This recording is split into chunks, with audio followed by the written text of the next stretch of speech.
todos nós, uma hora ou outra, em determinado momento ou outro, nós vamos passar. Ninguém vive só nos montes dando glória a Deus. Tem os vales também. Todos nós temos vales para atravessar. E se nós quisermos chegar na terra prometida, temos que atravessar também o deserto, porque a terra prometida está do outro lado do deserto. Então o deserto faz parte da vida. Agora o problema não é o deserto. O problema é estar no deserto sem Jesus. Se você está passando por algum tipo de deserto, por alguma situação difícil na vida, mas Jesus está com você, se você está debaixo da atuação da mão de Deus, não importa o problema, não importa o deserto, não importa a dificuldade, porque problema, dificuldade e deserto na vida do crente é oportunidade para ver a manifestação, o agir e a glória de Deus. Você tem um problema? O seu problema é uma oportunidade para você ver a manifestação e a glória de Deus. O seu problema não é para você murmurar, mas é para você buscar o agir de Deus na sua vida.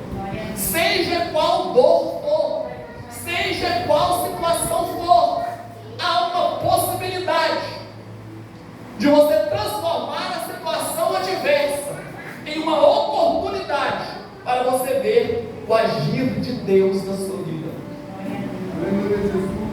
Baseado no texto que eu li, é a narrativa do milagre mais público que Jesus realizou. Primeiro porque havia uma grande multidão que foram testemunhas oculares do milagre. A Bíblia fala em 5.000 homens presentes ali para viver esse milagre, fora mulheres e crianças. Os estudiosos dizem que poderia haver entre 12 e 17 mil pessoas para vivenciarem este milagre. Além de haver uma grande multidão, é um dos milagres de Jesus que está registrado nos 4 evangelhos: Mateus, Marcos, Lucas e João. Todos os 4 registram esse acontecimento da multiplicação dos pães e dos peixes. Agora vamos entender a dinâmica do milagre. Como que o milagre acontece? Olha só, na época que esse texto foi escrito, o Império Romano, ele dominava Israel, e eles tinham um programa de assistencialismo básico, ou seja, o Império Romano costumava passar com uma carroça, e nessa carroça eles tinham ali pães de cevada e peixe, e saía jogando esses pães para os pobres, para os miseráveis, para os moradores de rua, para os mendigos. E as pessoas que eram muito necessitadas pegavam esse auxílio do Império Romano e se alimentavam com esse auxílio. Agora imagine, um garoto levanta pela manhã e ele pega o pão da miséria, 5 pães de cevada e 2 peixinhos, obra de assistencialismo do Império Romano. Era um pão de vergonha, era uma demonstração de que ele era um pobre miserável que dependia do governo, do auxílio do governo para se alimentar. O pão de cevada era um pão duro, porque a cevada era o cereal que se usava para dar de comida para os cavalos. O pão dos ricos era o pão de trigo, mas o pão dos pobres era esse pão duro, de cevada. E esse garoto levanta pela manhã, recebe esse auxílio, coloca na sua capanga e pensa: aqui eu tenho a refeição do meu dia. Vou guardar para a hora do almoço e para o lanche, porque a minha comida é a única coisa que eu tenho para comer. Mas só que nesse mesmo tempo, o ministério de Jesus estava em plena ascensão e desenvolvimento. Jesus estava aproximadamente com 1 ano e meio de ministério na ativa, curando enfermos, expulsando demônios, andando sobre as águas, ressuscitando mortos, e a fama de Jesus já percorria toda a circunvizinhança. Todo mundo queria ter um encontro com Jesus, queria ver quem é este homem que estava realizando feitos, milagres extraordinários por onde passava. Havia relatos que até mortos ele havia ressuscitado. E Jesus, nesse exato momento, ele está tendo um confronto com a liderança religiosa de Israel, a ponto que ele está um pouco preocupado com o que está acontecendo. Nesse mesmo momento, nesse embate religioso, Jesus está discutindo com a liderança farisaica. Ele recebe também uma notícia que Herodes decapitou seu primo João Batista. Então Jesus pega os seus discípulos e fala: vamos nos retirar para um lugar deserto.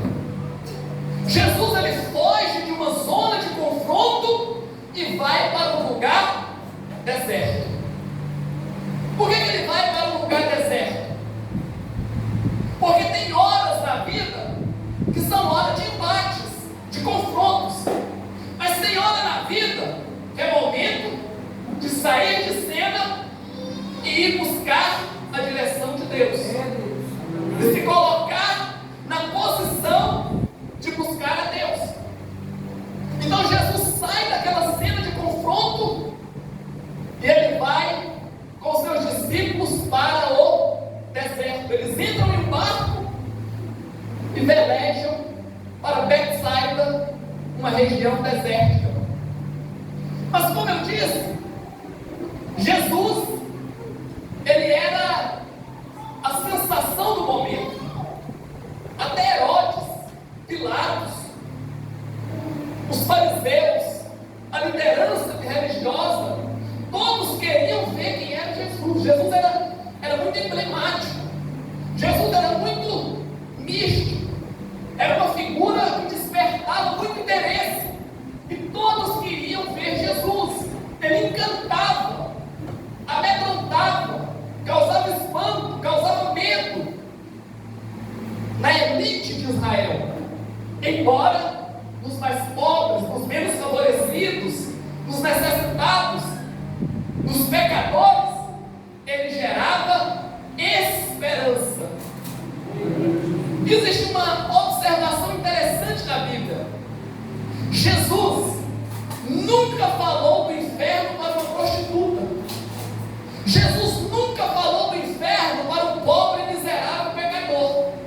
Todas as vezes na Bíblia que Jesus fala de inferno, ele fala para os fariseus, ele fala para a elite dominante que está oprimindo o povo. Mas para os pobres, necessitados, até para as prostitutas que eram tão discriminadas, Jesus fala de perdão, Jesus fala de esperança, Jesus fala do reino dos céus. Aleluia! Ou seja, Jesus, ele é a fonte de esperança para aqueles que estão com o coração quebrantado, com a alma partida no meio, para aqueles que acham que são pobres demais, miserável demais, pecador demais.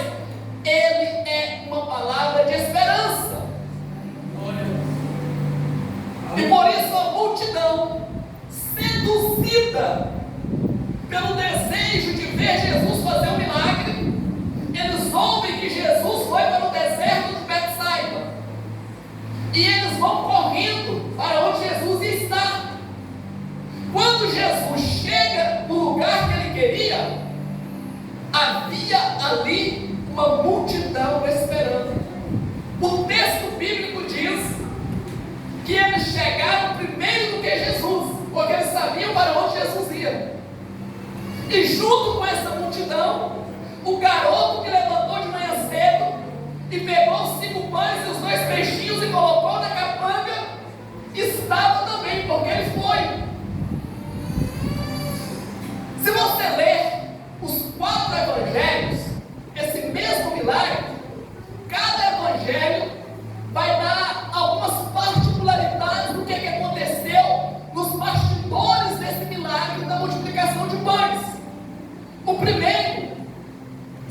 algo interessante que eu acho aqui.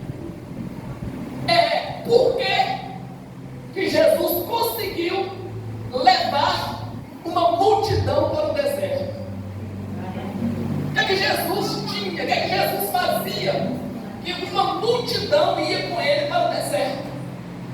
Se você fizer um cálculo, olha só, na época de Jesus, havia aproximadamente, há 2000 anos atrás, a população mundial era aproximadamente 200 milhões de pessoas. Calculando as pessoas que estavam ali com Jesus, aproximadamente 1% da população mundial da época estava lá.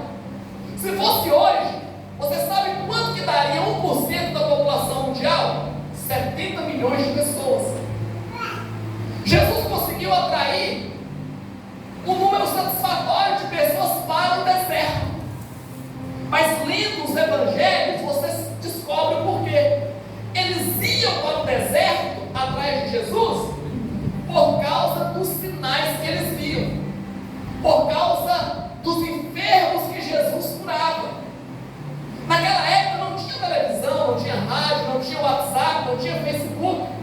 A atração do momento era alguém como Jesus, fazendo milagres extraordinários no meio do povão e as pessoas vendo e dando testemunho de Jesus.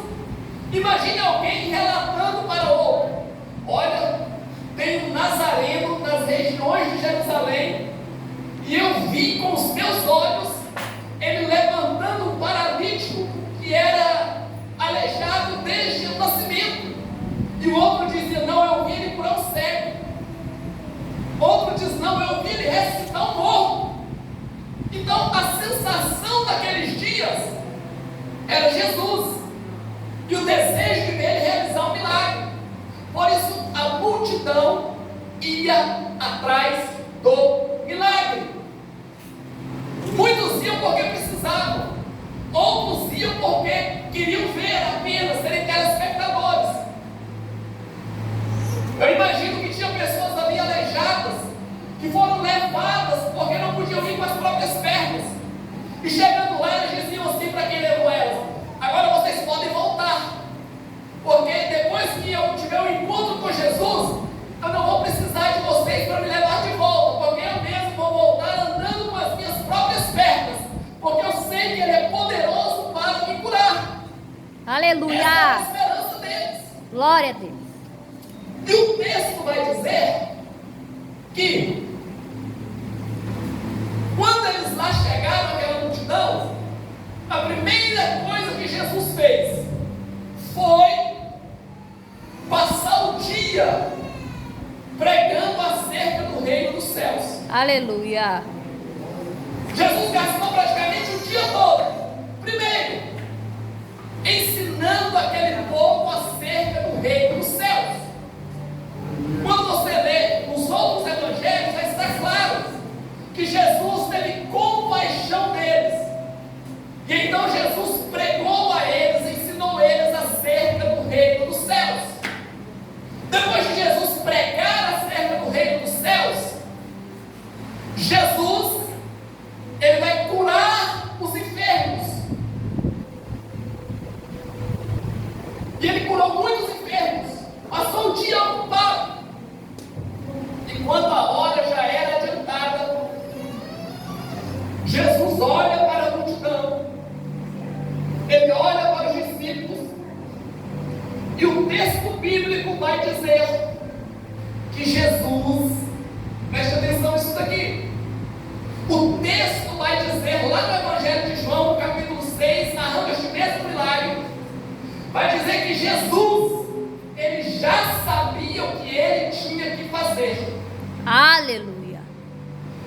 Eu quero liberar essa palavra sobre essa igreja, quero liberar essa palavra sobre a vida do pastor, sobre a vida dos obreiros, sobre a sua vida, que Jesus, ele já sabe o que ele tem de fazer. Não, mas é muito desafiador, mas Jesus já sabe o que ele tem de fazer. Nenhuma situação,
melhor lugar para você ter experiências com Deus é no deserto.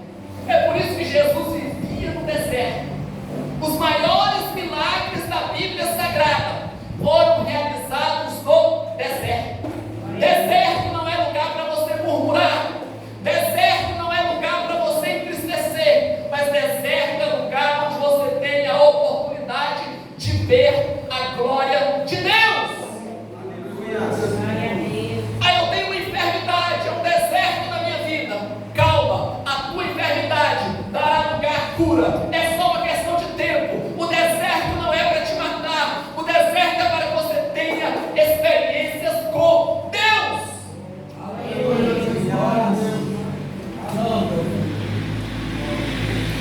Eles estavam ali no deserto. E Jesus, sabendo o que tinha de fazer, ele chama Filipe. Ele diz: Filipe, aonde compraremos pães para essa multidão? Filipe era uma pessoa dotada de faculdades mentais. E Filipe vai dizer: Senhor, nós não temos recursos para comprar pães para essa multidão. Olha os problemas que eles tinham. Primeiro, a hora já era avançada. Segundo, eles estavam no deserto. Terceiro, eles não tinham dinheiro. E quarto, era uma grande multidão para ser alimentada. Filipe vai dizer: Senhor, não tem como. Nós não temos dinheiro, não tem pão para esse povo todo. E a pergunta é: por que Jesus chamou Filipe? Porque se você examinar a Bíblia, você vai ver que Filipe era nascido em Betsaida. Quem conhecia a cidade de Betsaida? Quem conhecia aquela região? Filipe, porque ela era natural de lá. Então Jesus chama ele e diz: Filipe, você que é da região, você conhece toda a cidade, fala para mim, como é que nós vamos dar de comer para esse povo? Aonde nós vamos encontrar pão para esse tanto de gente? Então Filipe faz o seu discurso: Senhor, não tem como. Porque Filipe está olhando da lógica humana, da possibilidade humana. Quem está olhando da possibilidade humana está vendo dificuldade, está vendo impossibilidade. Quem está olhando da lógica humana está vendo de forma negativa, porque não tem jeito. Essa é a lógica humana. Mas aqui está o detalhe do tema da mensagem que eu coloquei: no deserto com Jesus. Porque se você está no deserto, mas você está com Jesus, a lógica humana não é prevalecente, porque Jesus está contigo. Então o prevalecente é a possibilidade do milagre que Jesus pode realizar e pode fazer. Aleluia. Porque a lógica humana é diferente da lógica de Deus. A lógica de Deus, ela parece ser inversa, parece não ter sentido. Qual que é a lógica humana? A lógica humana, como já disse alguém, Leonardo Boff, um grande teólogo, ele diz que toda criança quer ser homem, todo homem quer ser rei, todo rei quer ser Deus. Essa é a lógica humana. Mas qual que é a lógica de Deus? Deus, sendo Deus, ele quis se tornar homem. É diferente. A lógica humana é o quê? Crescer. A lógica de Deus é o quê? Diminuir-se. Aleluia. A lógica humana é o quê? É poder, é trono. A lógica de Deus é o quê? É um balde de água e um pano para lavar os pés do seu próximo. Glória a Deus. A lógica humana é uma, a lógica de Deus é outra. Parece meio contraditório. Mas diante do desafio, Jesus disse para ele: o que é que nós vamos fazer? Ele disse: Senhor, não tem jeito. Jesus estava provando o coração de Filipe. Eles andavam com Jesus, sabia que Jesus era Senhor de todas as situações. E essa palavra era significativa. Jesus é Senhor de todas as situações. Se Jesus estava ali, ele tinha que resolver um problema. Ninguém bateu na porta de Jesus e Jesus disse: não, o seu problema eu não posso resolver. Então, o garoto dos 5 pães e dos 2 peixinhos vai entrar em cena. E eles chegam, os discípulos chegam até ele, e ele pega os seus 5 pães e os seus 2 peixes e entrega para os discípulos, e os discípulos entregam para Jesus. Talvez nós não temos tempo hábil para entrarmos em detalhes aqui, mas preste atenção: aqueles pães e esses peixes era o único alimento que aquele jovem tinha. De quem que eram aqueles pães e de quem que eram aqueles peixes? Era dele, era o alimento que ele tinha. Só que tem um detalhe: quando ele chegou lá, o que foi a primeira coisa que Jesus fez? Ele pregou acerca do reino dos céus para ele. Aquele garoto, ele passou a manhã toda ouvindo Jesus ensinar sobre o reino dos céus, e ele recebeu a mensagem do reino dos céus no coração dele.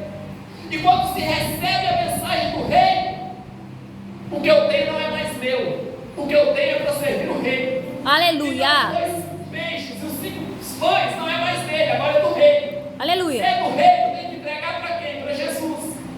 Nas mãos dele era o pão da miséria, era o pão da pobreza, mas ele pega agora aquele sinal de humilhação, de pobreza, e põe nas mãos de Jesus.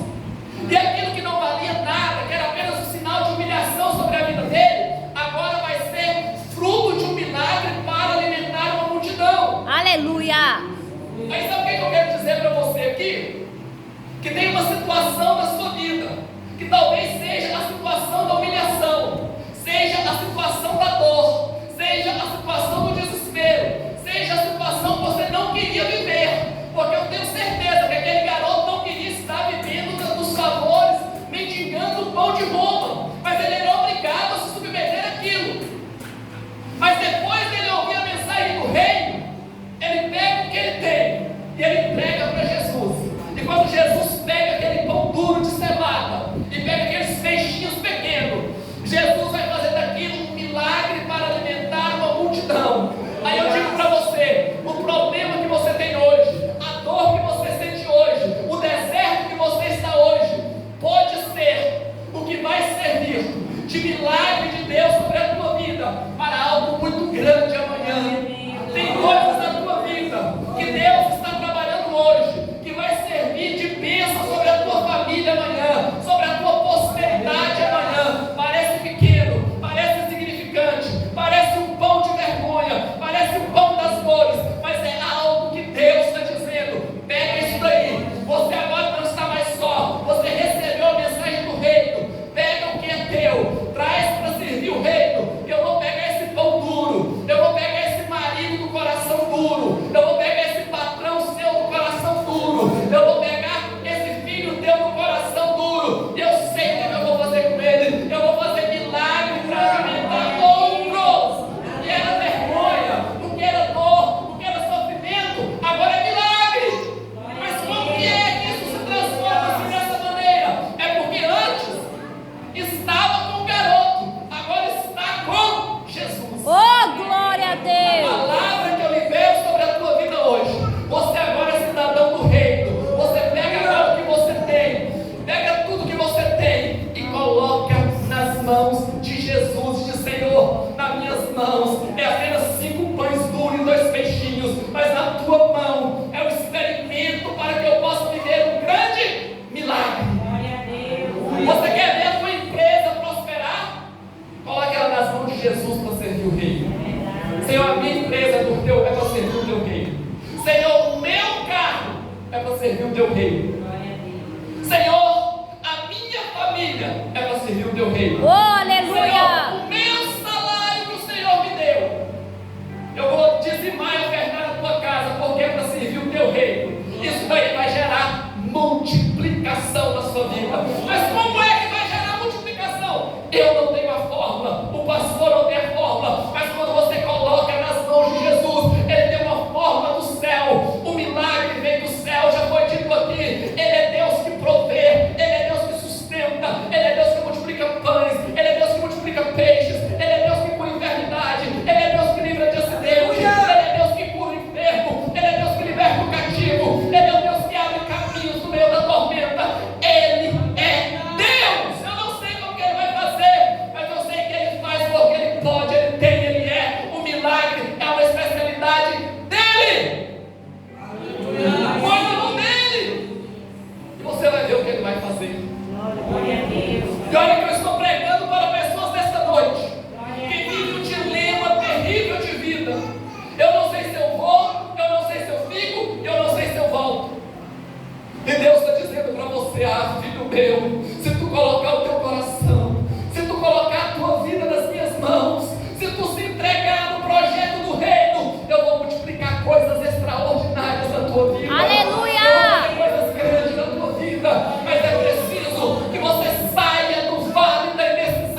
milagre.